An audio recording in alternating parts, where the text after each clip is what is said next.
Well, hello, hello, hello. This is Reverend Karen coming at you at the end of the month of May. We've just had an absolutely wonderful Memorial Day weekend out here in Northern Nevada. For the first time in however long I can remember, it did not snow on Memorial Day weekend, and that's a big, huge deal. And before I get started on our little journey today from good to great to grand, I want to tell you about a class I'm offering. It's coming up in July. It's 4 weeks. It's based on a yummy, yummy book by Dennis Merritt Jones called When Fear Speaks, Listen. And the premise behind the book, and by the way, the premise behind Fearlessly Feral Living, is not that we can live fearlessly in spite of my name. No, fear is always going to be there, but we could learn how to successfully deal with it. And not only that, we can get the messages that fear wants us to know about. So that's what the book is all about. When fear speaks, listen. If you want to register for the class, I'm going to be putting the link in the show notes. And it's going to be on Wednesday, July the 10th, from 3 to 5 p.m. and every Wednesday in July after that. So it's Wednesday, July the 10th through Wednesday, July the 31st, from 3 to 5 p.m. Pacific time via Zoom, so you can attend wherever you wish. So I hope you will take advantage of that. This book just came out and I'm very excited about it. And it fits so well in with what Fearlessly Feral Living is all about that I just simply had to take advantage of it. So onward to our topic today, and we are going to go on a little journey, and I'm very excited about that. This is a journey from good to great to grand. And in order to take that journey, we're going to talk about my favorite principle in the entire world, except for maybe oneness, my favorite principle called the creative process. But first, I have to do the introduction. So here we go. Welcome to Fearlessly Feral Living, broadcasting to you from the Woogie Ranch out here in the back 40 of northwestern Nevada, where I'm a half an hour away from the nearest gas station and the nearest grocery store. Our mission here at Fearlessly Feral Living is to provide a strong and unshakable inner foundation that works for long-term, successful living. Our purpose is to activate inner self-awareness, and our vision is a world in which everyone lives wild and free. In other words, fearlessly feral. So I got the title Good to Great to Grand from the Centers for Spiritual Living global theme for the month of May. I don't know if you're aware of this, but with Centers for Spiritual Living, every month there's a different theme, and we get to talk about that if we so choose. It's a bit like herding cats with Centers for Spiritual Living. You can do it if you want, but you don't have to. I usually love the topics. So good to great to grand is a grand topic. It's a grand topic. And when I saw the title, I was reminded of a sales thing that I learned way back in the days when I still owned and operated a photography studio. Now, I always considered myself to be a little weak in sales, and so I was constantly taking sales classes. Excuse me. And the sales gurus back then told us to design 3 packages. Any more choices, and our clients would get confused and go away because things were too complicated. 3 seemed to be the perfect number. And they told us to design these packages with good, better, and best in mind. Well, then they threw in a kicker, which never made a lot of sense to me. They said best should be something we hardly ever sold. If we sold it, we were pricing it too cheaply. And you know, somewhere along the journey in my 30-year career as a professional photographer, I came back home to Science of Mind, and I started learning about it. And that concept of not selling my biggest package because it was too cheap, that didn't make any sense to me. I wanted to sell that big package. I wanted to sell it. So I disagreed with them on that, but I usually had just 3 packages. And today I still think that way. You know, I own a wedding officiant business now, and I have 3 packages. And guess what? The best one, the top tier level one, that's the one I sell the most of. And that's what I'm aiming for. And that's what I'm doing. And I'm very happy with what I'm charging for that package. So, what about good, better, and best in our personal lives? Or, as the title says, good, great, grand. I believe that we have the potential to live a grand life. If you're not living your grandest life ever, listen on, because I have some ideas about how to go about doing just that. And I spoke earlier about the creative process, and that's the spiritual principle that I want to talk about today. And I'm really excited today because I got a lot of stuff going on. My latest book, How to Live Fearlessly Feral, is done. It's been edited. It's going to get formatted. I'm talking with someone tomorrow about formatting the book. Once it's formatted, I'm going to design the cover, and off it goes to being published. In my new book, scheduled to be out in fall of this year, there's a section on the creative process. Here's what I said. We use treatment, which is affirmative prayer, a continued practice of self-awareness with a little mindfulness and contemplation thrown in, and we mix it up with gratitude, and voila, we've created something really good in our lives. In other words, something really grand. So that's what I'm going to talk about today. Self-awareness, mindfulness, contemplation, gratitude, and we've got that creative process happening. Yeah, the creative process is really sort of a combo pack of principle and practice. And that might be why I love it so much. And I'm sorry about the doggy noises in the background. The cat is not doing what she wants him to do. Anyway, hush. So I love the creative process so much that I used to do 3-day retreats on this thing. I live the creative process. I think it, I breathe it. After personal self-awareness, it's my most favorite spiritual practice. So let's look at these beginning steps on this journey from good to grand and see what this is all about. The journey begins really not with treatment, affirmative prayer, but with self-observation. We observe what is happening in our lives without judgment to cultivate our inner self-awareness that is so essential to successful living. Hear me when I say that, guys. Inner self-awareness is essential to living successfully. So there you have it. I could stop there, but I won't. There's more. Ernest Holmes said this: there is an inner life into which we may plunge, an inner consciousness in which we may bathe. As water purifies itself by flowing, so our inner realization of the flow of life through us purifies the stagnant pools. Isn't that a wonderful quote? I really can't stress enough the importance of knowing oneself. As Ernest Holmes said, we plunge into this inner consciousness and we bathe there, like sitting in a hot tub or a warm mountain spring pool. It's actually quite comforting to take that inner plunge, although I know it doesn't seem that way at first. I talk to people about going with it. I ask them what they're feeling. They go, what? What is that? No, I don't know what I'm feeling. And not only that, I don't want to know. They consider their inner consciousness a dangerous neighborhood, and they avoid going there at all costs. But guess what? The truth is that we don't go there alone. We have this thing, this source, this energy, this spirit, this God, whatever you want to call it, that is always with us. So we're not alone when we're going into that inner neighborhood of our minds.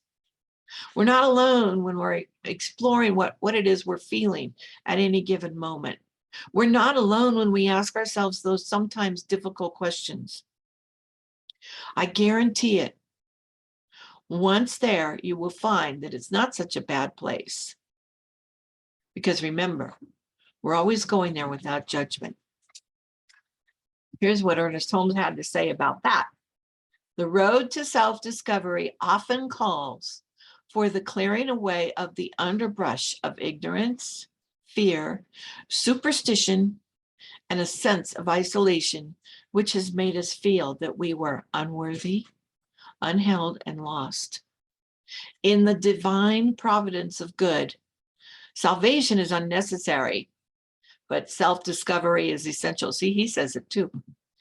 We do not save that which was lost. We merely discover that which needs to be found. Sometimes I just want to squish Ernest Holmes. If he were alive, I'd hunt him down and squish him because the way he puts things is so wonderful. So we go in not with an eye towards saving ourselves from bad things, but with an eye of curiosity to discover what wants to be discovered within ourselves. Guys, we have to know ourselves in order to make good decisions about our lives. We have to know ourselves in order to respond thoughtfully and positively rather than react, sometimes not so positively when things happen. In other words, it is in knowing ourselves that we are able to take responsibility for ourselves and our lives. And in taking responsibility for our lives, we then get to create our lives. So, with a regular, consistent, and persistent practice of self-observation comes an entrance into the creative process. Because honestly, one doesn't usually go meandering about in the inner recesses of one's thoughts and beliefs unless something has happened to force one to go there, at least at first. You know, I started self-introspection, self-awareness practice when I was forced to do so. In the process of learning how to live life without drinking when I was getting sober, they said, you got to go within and do this thing called an inventory, and you've got to explore inside of you. And I went, oh, now the only feelings I could identify when I first got sober were anger and rage. So you can understand how going within was not on my list of things to do. But I wanted to stay sober more than anything else in the entire universe, so I did it anyway. And I soon became to realize what a gift the practice of introspection was. I came to realize what a gift knowing myself was. Because from the principle of oneness, you know, God is everywhere present, also and especially in us, within, in us, as us. And by going within, I got to know that God pretty well because it's in me. So, and I got to appreciate my own unique manifestation of that God. Going within is a wonderful practice. Like I say, and like Ernest Holmes says, it's essential, but it's oh so beautiful and oh so wonderful. So do go within. And again, I lost my place. I went off script there, guys. We go into this creative process, and yeah, it's uncomfortable at first. And honestly, our choices are, you know, not to do it. And then we don't have empowerment. We don't have freedom. We don't be able to live. We can't live free from the way that fear limits us. We can't do any of that stuff if we don't go within. So we go within. We discover some things about ourselves. We discover some wonderful things about ourselves. And then we might discover some things about ourselves that we don't really appreciate very much. We become aware of this. So let's say we go within and we found a self-imposed limitation, something that we do in life, some way that we react in life, some pattern that we repeat over and over and over again, and we become aware of it. What then? Well, I happen to know that there are people in this world who stop there. They look at it and they say, okay, I'm aware. I'm aware of it. Yep, I'm aware. But then they stop. And I don't understand that because they stop dead in the water. And I'm like, no, that's not the way this teaching works. Dudes, there's a reason for that phrase, change your thinking, change your life. If you're in science of mind, you know this. If you're in science of mind and you're aware of a limitation that you've got in your life, whether it's a pattern or a way of thinking that's limiting you and you don't do anything to change it, you are arguing for your own self-imposed limitations. If you're new to science of mind, here's the kicker. When we change our thinking, we change our life. You know, that phrase is kind of a cliche now. The advertisers got a hold of it, the commercials use it, and it's not very flattering the way that they use it, but I still love that. You know, change your thinking, change your life. It's been a tagline for Centers for Spiritual Living for a long time. And it's true because this teaching called Science of Mind is all about personal empowerment. This teaching is a liberation theology. And it means, folks, that by using the tools given us in this teaching, we can become liberated from our self-imposed weaknesses and we empower ourselves to live grander than ever. And we do so by changing our thinking. And we change our thinking by becoming aware of what we're thinking. So we start there. We become aware of what we're thinking. We become aware of a pattern that might be limiting us or a way of reacting that might be limiting us. And we go, okay, I got this thing. I got this thing here. It's limiting me. I don't want it anymore. And so we make a decision to get rid of it. We say, no more of that. We're done with that. Okay, what then? Well, here's where the creative process starts. Here is where things get really yummy and beautiful because we've just created a void in ourselves. We've decided we're no longer going to think that way. We're no longer going to act that way. We're no longer going to continue on engaging in this self-imposed limitation of a pattern we've been doing. We've created a void. Now, when we create a void, here's where choice comes in. Because we don't just sit back and wait for the void to fill. No, we've got a little bit more work to do. We get to choose what we want to fill that void with. So we choose it. And we get to play and envision and vision and do all those wonderful, yummy spiritual practices like contemplation and meditation. And we open ourselves up to something new. We might play a game I call in my book, What If? Others call it curiosity. I like what if better. We might ask ourselves, what if? What if I went there? What if I did that? What if this happened or that happened and I reacted or responded in a different way? And perhaps even more important, we can say to ourselves, well, that happened. And we pause when agitated and we ask ourselves, what if I responded this way instead of that way? Do you see what I'm getting at here? When we decide to change our thinking, when we decide to stop doing something that's limiting us, we create a hole within ourselves. And now we get to choose what we're going to fill that hole up with. We get to choose. And so we practice some observation and some curiosity, and we begin to see, okay, I can now start thinking like this instead of that. I can now start acting like this instead of that. I can now do this new pattern instead of that one. We enter this place where we embrace all that transformative potential that lies within each and every one of us.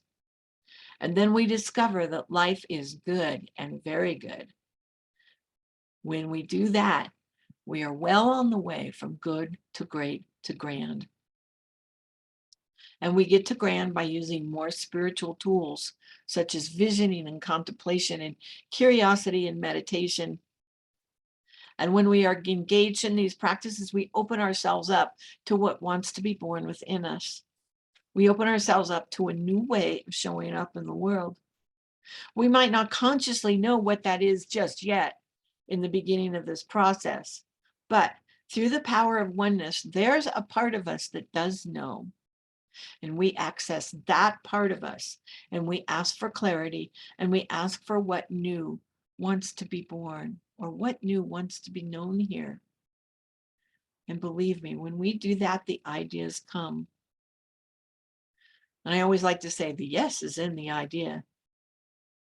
We come up with how we want to show up in the world. And so we become aware and we decide no more of that.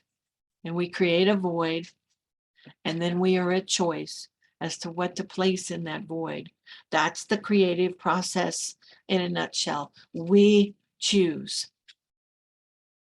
We decide to eliminate parts of us that limit us in our lives, and we release with gratitude. We vision and we meditate and we ask for answers. And when the answers come, we then decide how we want to install that new way of being in our lives. And in most cases, it will require conscious effort. Like changing any other habit, it requires conscious effort. Regular reminders that we are not thinking that way anymore. Instead, we're thinking this way. Now you can use whatever little things you want to use to remind you that you've changed your thinking and you want to keep it changed.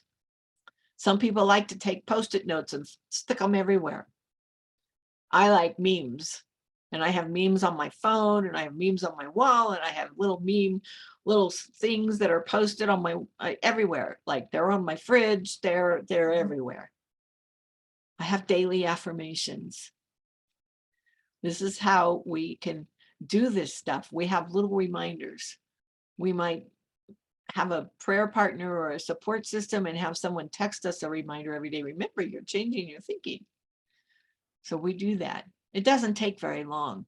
It starts out like that. Once we get into a new habit, then it becomes habit. We don't have to think about it so much. So that's how we enter the creative process, which is so wonderfully described by Ernest Holmes. We become aware of something that isn't working for us. We decide to change it. We decide what we want to change it to, and then we change it. That's it in a nutshell. So I am affirming a good to great to grand, hugely way successful journey for you that results in living a new life and in showing up in new ways that support you in your best and highest vision. And I do thank you very much for your listening and your support. And I know that any support that you provide comes back to you multiplied. And I am knowing Fearlessly Feral Living for you and for me. And Fearlessly Feral Living is a focus ministry of Centers for Spiritual Living. And your financial support not only comes back to you multiplied, but it is so much appreciated and fully tax deductible. So there's links in the show notes, the ways you can support us, but basically you can see all those ways at my website at fearlesslyferal.org. You can support the podcast in Buzzsprout, which is my hosting platform. There's a little button that says support the podcast. It's pretty simple. Support the podcast. You click that button and you can enter a monthly amount in there, like $2. Even $2 helps. Or you can donate on our PayPal page. And the link, again, is in the show notes. So thank you very much for listening. I very much appreciate your time and your presence on this earth. And I am knowing Fearlessly Feral Living for me and for you.